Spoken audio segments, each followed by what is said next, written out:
غفلت کا سبب اکثر دیکھا گیا ہے کہ لوگ موت سے غافل رہتے ہیں، حتیٰ کہ ایک شخص کو مرتے ہوئے دیکھتے ہیں پھر بھی انہیں موت کی یاد نہیں آتی۔ اس غفلت کا سبب یہ ہے کہ لوگ اللہ رب العالمین سے غافل ہیں، اس لیے وہ موت سے بھی غافل بنے ہوئے ہیں۔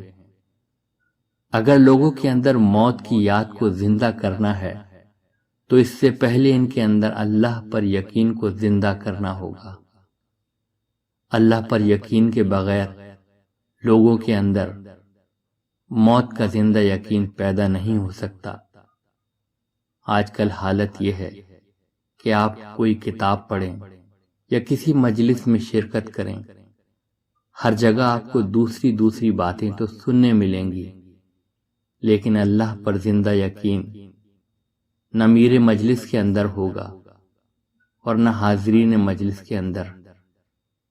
لوگ اللہ کے بارے میں صرف یہ جانتے ہیں کہ زبان سے لا الہ الا اللہ کہہ دیا جائے، مگر اس قسم کا قول ہرگز کافی نہیں۔ ضروری ہے کہ آپ کے اندر اللہ کا زندہ یقین ہو، اس کے بعد ہی آپ کے اندر موت کا زندہ یقین پایا جا سکتا ہے۔ آپ لوگوں سے ملیے اور لوگوں کے پاس بیٹھ کر یا ان کی باتیں سن کر اندازہ کیجئے، آپ کو بہت جلد یہ حقیقت دریافت ہوگی کہ اللہ پر وہ یقین لوگوں کے دلوں میں موجود نہیں ہے جو قرآن میں ان الفاظ میں آیا ہے، انما المؤمنون الذین اذا ذکر اللہ وجلت قلوبہم، یعنی ایمان والے تو وہ ہیں کہ جب اللہ کا ذکر کیا جائے تو ان کے دل دہل جائیں۔